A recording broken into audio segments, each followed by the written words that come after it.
Hello and welcome to Argonne National Laboratory. My name is Justin Bro. I am digital social media producer here at Argonne National Laboratory. And today we're going to have a conversation about simulating universes and sharing them with the scientific community. I have two guests to my left. The first one is Katrin Heitmann. She is a physicist and cosmologist with Argonne National Laboratory. And right next to her right is Kyle Chard, who is a research assistant professor at the University of Chicago. Also, he has a joint appointment with Argonne, so he comes in back often as he pleases. But today we're just going to talk about what a universe is from a computer science standpoint. And my first question is going to be for Katrin Heitmann. Welcome. Thank you very much. Thanks very much. All right. So I'm going to just start off with a question. This is rapid fire as we're going to go. So if you look at these simulations that you see on your screen here, why do you want to run these detailed simulations? What's important about them? So we would like to use these simulations to understand the makeup and the structure formation in the universe. And what we are doing with these simulations is we are trying to get as close as possible to the real universe as we can. And we want to compare these simulations with actual observations from very large telescopes. And from that comparison, we can learn something about the earliest moments of the universe. We can learn something about what we call dark energy and dark matter. We can learn all kinds of things about the universe, and that's super exciting. So, of course, we weren't there at the beginning of the universe, right? So my guess is, and tell me if I'm wrong, but when we have observational data, we have these large telescopes looking out in the sky, that's a snapshot in time. But what you're doing is creating simulations that lead up to that. And depending on how accurate they are, we can not only understand how the universe evolved, but how it's going to evolve past that point?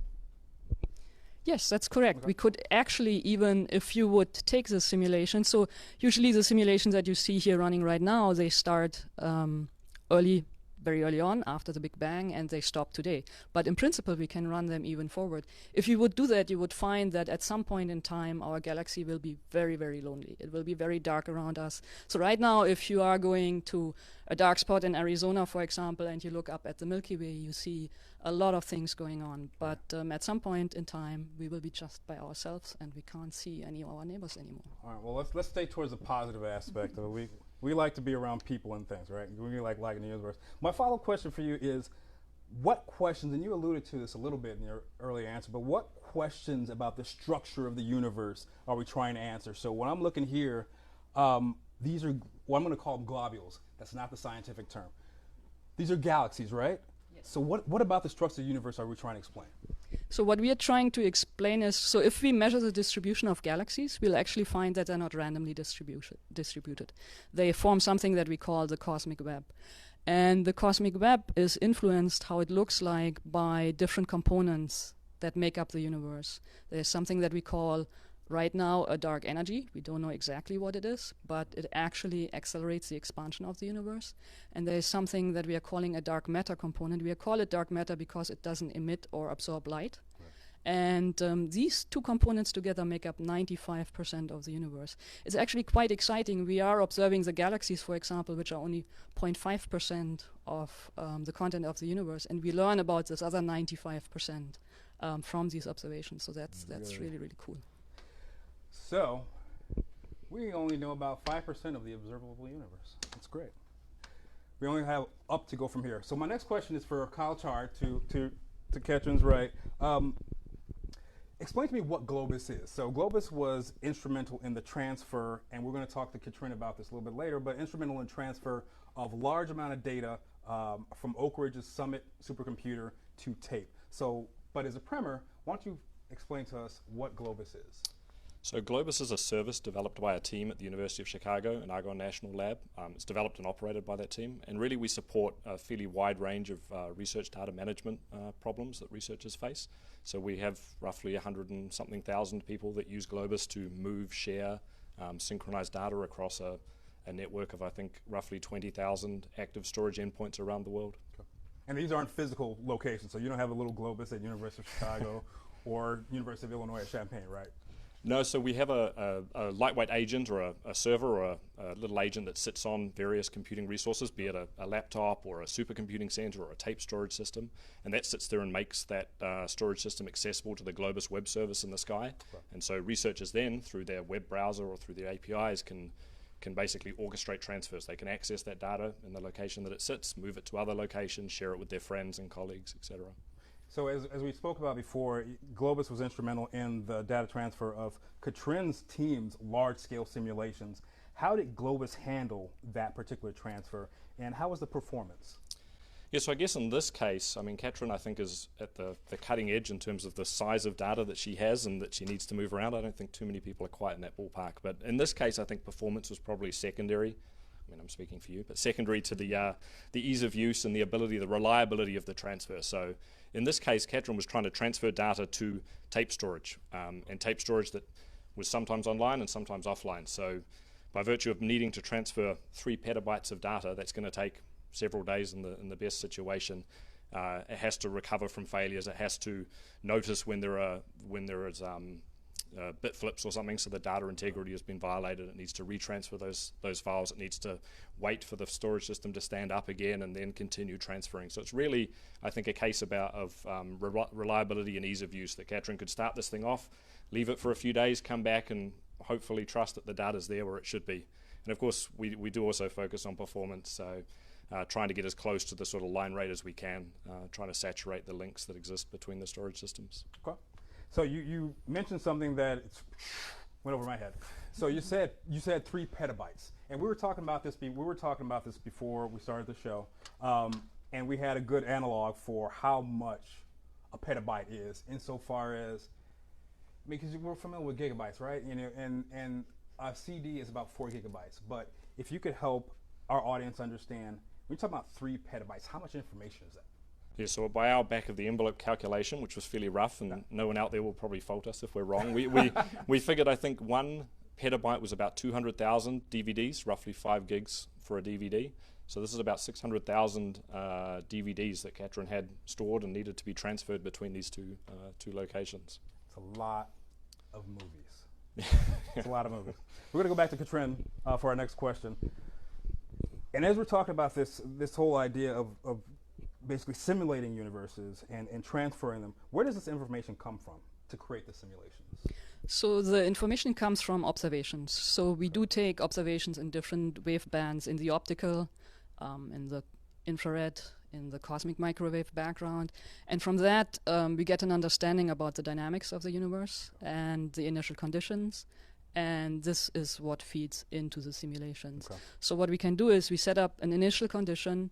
We encode into the simulation what the properties of the dark energy and the dark matter are that I mentioned before, and then we run it forward. The nice thing about this is that we can change our assumptions. So we can say the dark matter actually could be slightly different in one model from the other, and we can then see how structure formation changes and how I would see that in the observational data when I compare the simulations and really learn something about the universe. Okay. And what type of computer are you using? I imagine if you're talking about 3 petabytes of data and you're talking about 600,000 DVDs, essentially 600,000 movies, probably more movies. What type of computer are you using to process this? Yeah, so we are trying to get our hands on the largest supercomputers in the world. So the data transfer that we were talking about was done on Summit. So Summit is right now the #1 supercomputer in the world. Shout out to Oak Ridge National Laboratory. Exactly. Yeah. The movies that you see here were created based on simulations that were done at the ALCF. So we have right now 2 big supercomputers, Mira and Theta, and these simulations were run on Mira. Okay. These 2 right now. Okay. Yes. And so yeah, whatever the biggest supercomputer we can get our hands on, we love to run our code, because the universe is big. So the bigger the machines, the more detail we actually get. So that's a great thing. It's beautiful. So we're going to come back to Kyle, and I have a very nice, long, involved question for Kyle. I'm sure he's going to love this, but I'm going to read it directly off the card. So don't judge me. Given the rise of artificial intelligence as a scientific tool, exascale is on the horizon, and high-performance computing is essentially becoming synonymous the way business is done. Why should people care about file transfers? Yes, I guess that's a fairly loaded question. So most people probably think that transferring data is easy, and I guess sometimes it is when you're trying to move something from your laptop to a server in the cloud or somewhere else you own. Although I myself have struggled with even small, simple transfers. But I think when it comes to the types of transfers that people like Katrin and others are doing, there's a lot of challenges that I guess we need to jump through to actually to transfer that data successfully. And behind you, actually, we have an example of one of those types of systems, right? Yeah, so this looks to be some sort of tape storage system where you've got a robot there that's taking tapes and making them active. Yeah, so I guess this speaks to one of the problems of data transfer, which is often in research people are transferring data between storage systems that have very different interfaces, be it something like tape, normal POSIX file system that you see on a laptop or another computer, cloud storage, etc. There's a bunch of different interfaces for actually transferring that data, and expecting someone like Katrin to become an expert in the different interfaces to be able to access her data is probably not a really good use of her time, I would imagine. There's problems around authentication, authorization, so each of these labs and each of the storage systems that people are using have different ways of accessing them, different crypto cards and two-factor authentication, etc. to access them. There's obviously the performance piece of the puzzle, right. So being able to have multiple streams running concurrently, being able to pack files into packets for sending, etc. And so Globus is very good at, I guess, tuning performance and getting the most out of the network that you have connecting things. There's also the fault tolerance part of things, so making it easy to deal with failures, which are inevitable when you're doing large-scale transfers between research infrastructure. A lot of these supercomputing centers will be offline once every week or two, and you don't really want your transfer to stop and restart again when the system goes offline. And then the final thing, I guess, is data integrity. So it's no good transferring data if you have no certainty that what you're going to receive is what you were trying to send. So Globus provides a lot of functionality there to make sure that that what you've sent is what you've received is what you were actually sending. What you see is what you get. Yeah. We're going to go back to Katrin. Thank you for that. And you've answered this in little bits and pieces, but I want to try to pull it together. We talk about dark energy, we talk about dark matter. So what is the dark universe?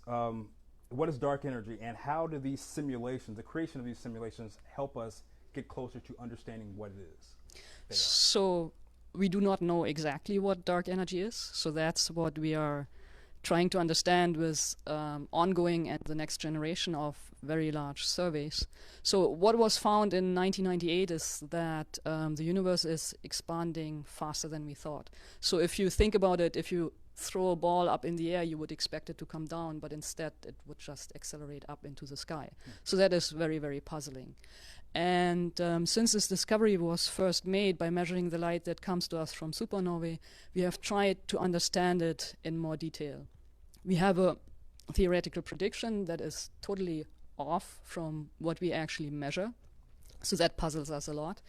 And so what we are being totally in the dark about it, we are really trying right now to get just a better measurement from it, because if in physics you don't really know how to build your theory around something, what you're trying is to characterize it.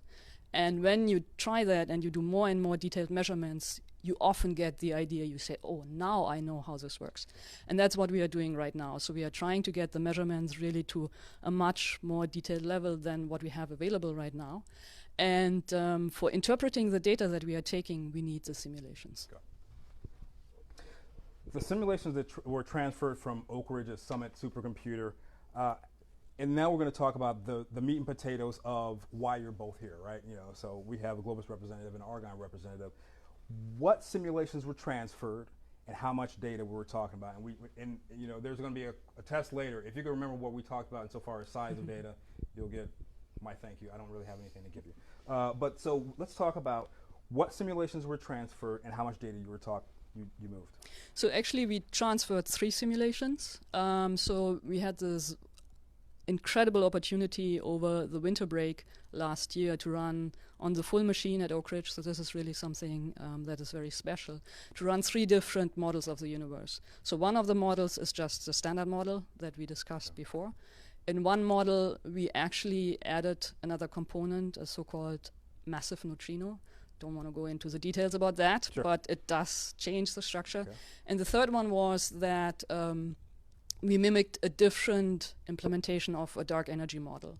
So we really changed how we model dark energy in the standard way that we are doing right now. So we had these 3 different cosmological models that we are now comparing, analyzing, and each of these simulations was 3 petabytes. And if people remember, 3 petabytes is equal 600,000 DVDs. Right. And multiply that by 3. So you get, so it's 9 petabyte that in the end we transferred. The big first push came when we transferred to the first 3 petabytes. So it was in 3 chunks. So Okay, 3 so that's, I transfers. just learned something new, because I thought the whole kit and caboodle was 3 petabytes. No, yeah. Now we're finding, you heard it here first, 9 petabytes of data. Okay, so that's 9, but wow. Tape storage. That's yes. So that's a lot of information to transfer. So we're gonna go back to Kyle for our next question. You heard it here first at Argonne. So let's get back to Globus for a second, and I'm curious what types of organizations use your service. Yeah, so Globus is developed by researchers, primarily for researchers. So most of our users are researchers, they're scientists, researchers at universities, national labs, federal agencies, etc. It's also commonly used by people with computing infrastructure, so research computing centers, supercomputing centers, national cyber infrastructure. Again, federal agencies deploy Globus software there to make their data accessible. And we do have a few sort of commercial users as well that use Globus for various things, but primarily we're research focused. Okay. So. And this is one question that I'm sure all current or potential users could want to ask. How do you make sure that all the data is transferred? It's important, right? Yeah, I think most people would say that's relatively important. So I guess when Globus receives a transfer request, we don't actually know how much data is to be transferred, because there could be, I don't know, millions, hundreds of millions of files that need to actually be transferred. So Globus basically gets a request. Katrin probably said, I want this directory or this sequence of directories to be transferred. Globus will then go and start working out all the files that need to be transferred. It will take a checksum of the file so that it knows it's basically a hash of the contents of the file, so it knows what it is when it was first looked at.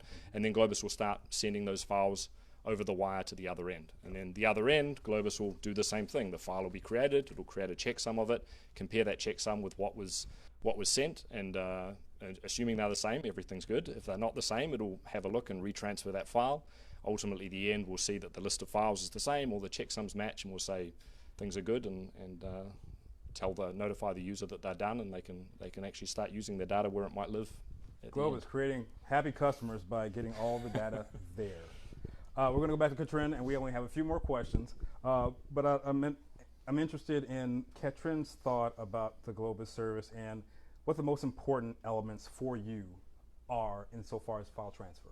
So it completely changed my scientific world, to be honest. So I started using Globus in 2011 when we moved from Los Alamos to Argonne, and I actually had a very precious data set, and I wanted to take it from Los Alamos to Argonne, and people literally told me, put it there on a disk and drive the disk up to Illinois. And it was like, that sounds a little crazy, but okay, we could do that. And then we started talking to people at Argonne and to the Globus team in particular, and they said, oh, we can do this for you. We have this wonderful service which is fast, reliable, and will work really, really well for this. And so that was the first time when I actually used it. It was very interesting because at Los Alamos, they monitor at Los Alamos National Lab how much data goes out of the lab. And it was flagged. And so we had to tell them beforehand. And they could see, oh my goodness, some big data transfer is going on. What's happening here? And so that was kind of exciting. And since then, I have advertised it to everybody. It's extremely important. These simulations, as you can imagine, are very precious. We can only do like every few years we can do a simulation like this, or 3 over the Christmas break when we were lucky. Wow. But it's really very important, and we use these simulations for years to come. We analyze them, we make maps out of them, and having the data stored in a safe way and transferred in a safe way is very important. So what's most important for us is reliability, so that I know that my data is safely on the other side. Because if I lose a chunk of the universe in between, you can see, then I can't make my maps anymore. Speed is also important, and ease of use. So every morning when I get in, when this transfer was happening, so you have a green bar that slowly goes on the screen, right? Loading. I would make my coffee and I would watch this green bar, and it's great. I mean, it's a really super useful tool, and I know a lot of people who are using it now in the research community.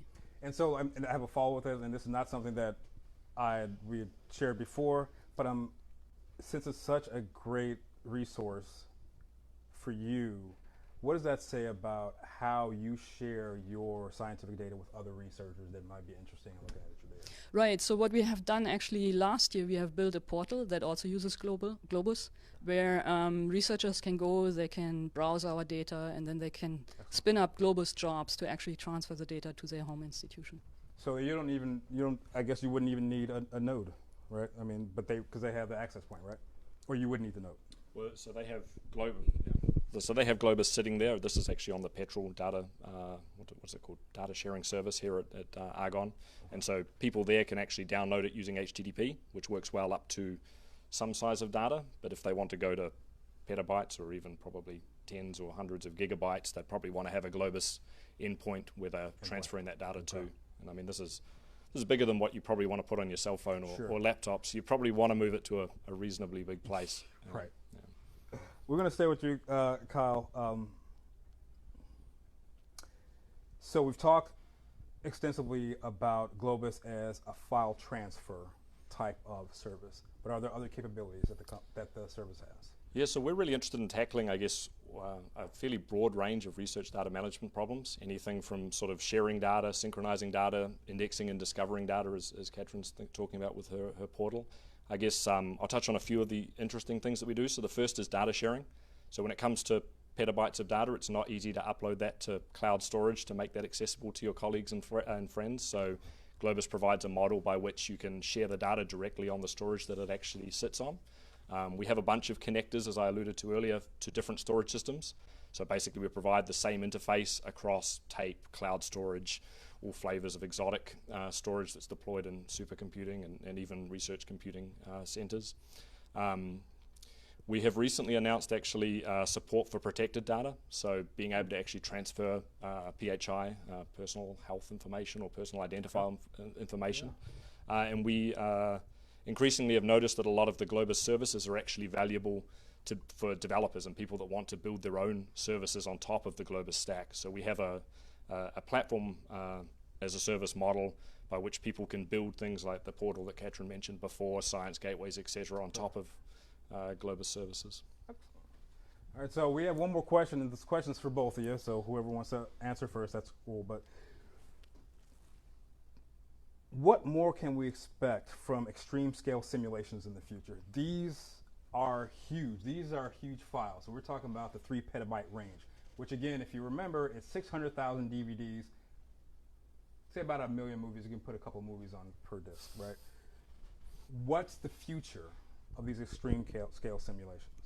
So it's very interesting that you ask this question, because in the morning, so I'm part of the exascale computing project, which is preparing for the exascale era and the next generation of machines here at Argonne and Oak Ridge. And I was calculating what kind of simulation we can do on these machines. And we will have more than 100 petabyte of data that will come out of these simulations. Sure. So we have to think about what to do at that point in order to reduce this large amount of data. But the simulations become more detailed. So we get more physics in there. We get more of the structures will be resolved better. So we get a better understanding of what's happening in the universe. It's exciting. I guess from the Globus perspective, I think probably as these simulations get better, I guess Globus becomes more important to people that are running these simulations. And it's not just a case of file sizes getting bigger, it's also a case of the number of files getting more. So, I mean, people have millions, tens of millions, hundreds of millions of files for particular simulations, and moving those sort of data sets is actually really complicated. Even doing a directory listing on 1 million files is going to be challenging, if not impossible. So trying to think about how you efficiently move those large data sets is really problematic. And I think the other thing is probably around collaborations. I know a lot of the collaborations that build these types of simulations, there's a lot of people there. So making this data accessible and making it easy to use for the collaborators over the coming years, probably, that people are making use of the simulations is crucially important. I guess that's another place where I think Globus and data management services can really help. Excellent. I want to thank everybody for tuning in today. My name is Justin Bro, digital social media producer here at Argonne. We were enthused to have Katrin Heitmann, physicist and cosmologist at Argonne National Laboratory. We have Kyle Chard, or if you want to pronounce it French, Chard, but don't try that because just don't do that. But I also want to give thanks to Mark Lopez, who's handling the camera. Turn around the camera to see you, Mark. Mark's not going to do that. And Kathy over here, who does everything in this room. So thank you so much for tuning in. We'll talk to you later.